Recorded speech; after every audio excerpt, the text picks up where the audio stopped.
When you die, how do you want to be buried?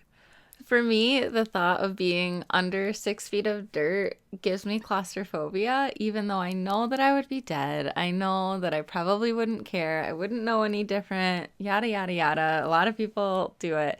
But for whatever reason, maybe when I was young, I watched one too many movies of somebody getting buried alive and waking up after everyone thought they were dead and clawing. You think about the Black Plague. Maybe I was learning about that in school where they would dig up the coffins and there would be scratch marks from the people who were buried accidentally alive because they thought they were dead. And just, I don't know, the whole thought of it gives me just, ugh, I want to say the heebie jeebies, even though I never use that term.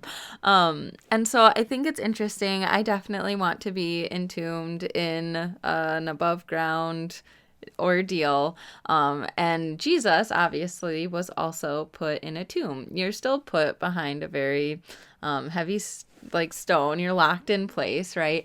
And that also just makes me think of, I don't know, we watched Wednesday, my husband and I did, and it makes me think about the alive people or whatever. I don't know, different things. There's always something about dead people coming alive when people think they're dead that just weirds me out. I don't know. But anyway, hi, I'm Allie Marie. I don't always introduce myself on here. So if you've been listening, following along, glad you're here. This is my Catholic perspective.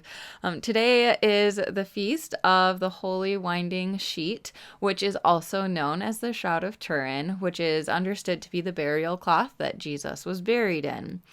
When we look at this sheet, I remember when I first studied it, I interviewed Dr. Gerard Verschuren. He wrote a book about the Shroud of Turin, and you can actually purchase it through Sophia Institute Press. I've interviewed him twice for his different things. He is a scientist. He is very well educated, like he is very, very smart.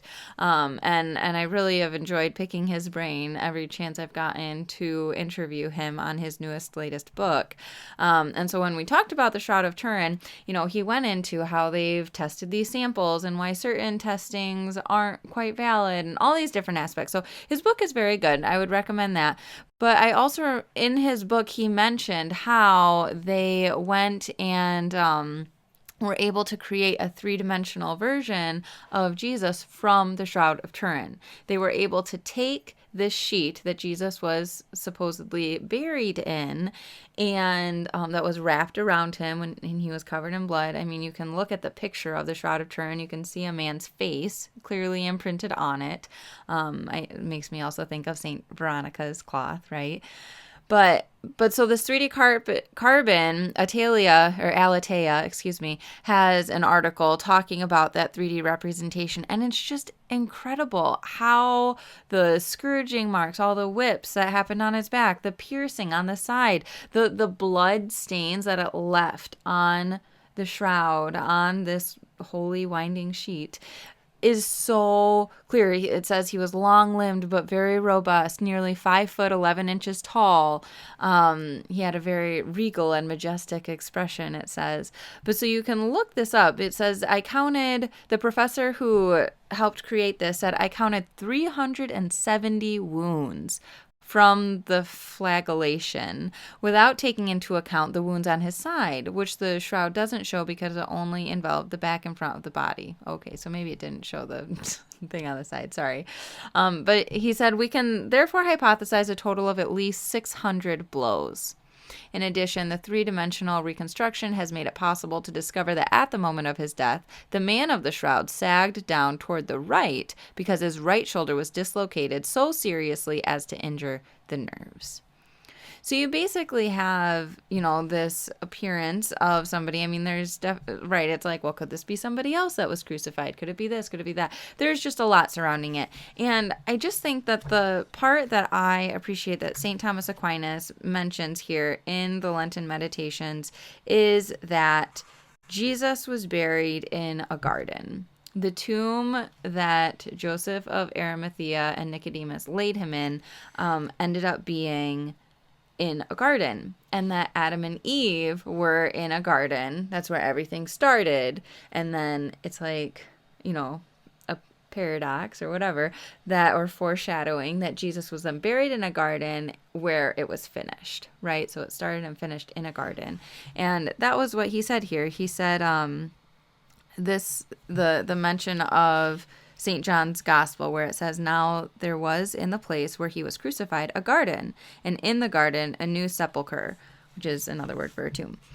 It says, this recalls to us that as Christ was taken in a garden and suffered his agony in a garden, so in a garden was he buried. And thereby we are reminded that it was from the sin committed by Adam in the garden of delightfulness that by the power of his passion Christ set us free, and also that through the passion the church was consecrated, the church which again is a garden closed.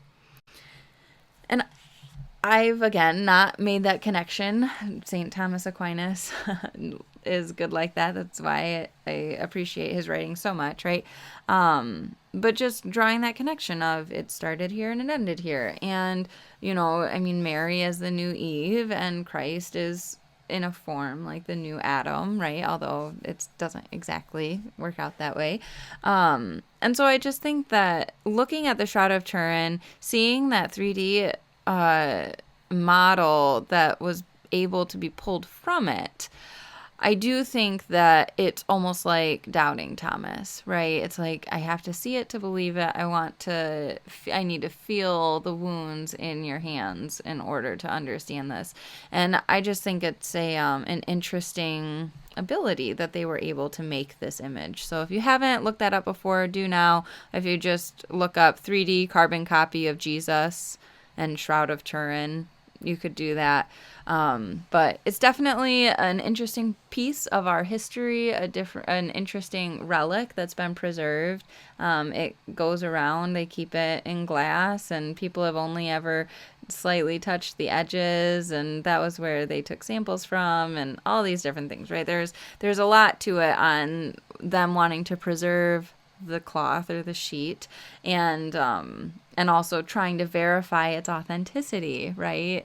They have confirmed that it is blood that was on it, and it was AB positive blood, which, there are certain things that people can say to argue against validity. And so that's why I really like Dr. Verschuren's book on that, because he really went into all the details. He went into the studies that he's done himself, and just reviewing all the literature that's out there on a scientific level. So if you haven't checked that out before, do that too.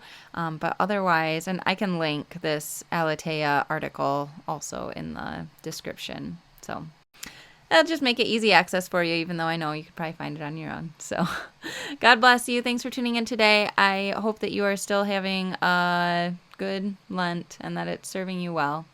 That's all I can pray for you. So I'll talk with you again tomorrow. Bye.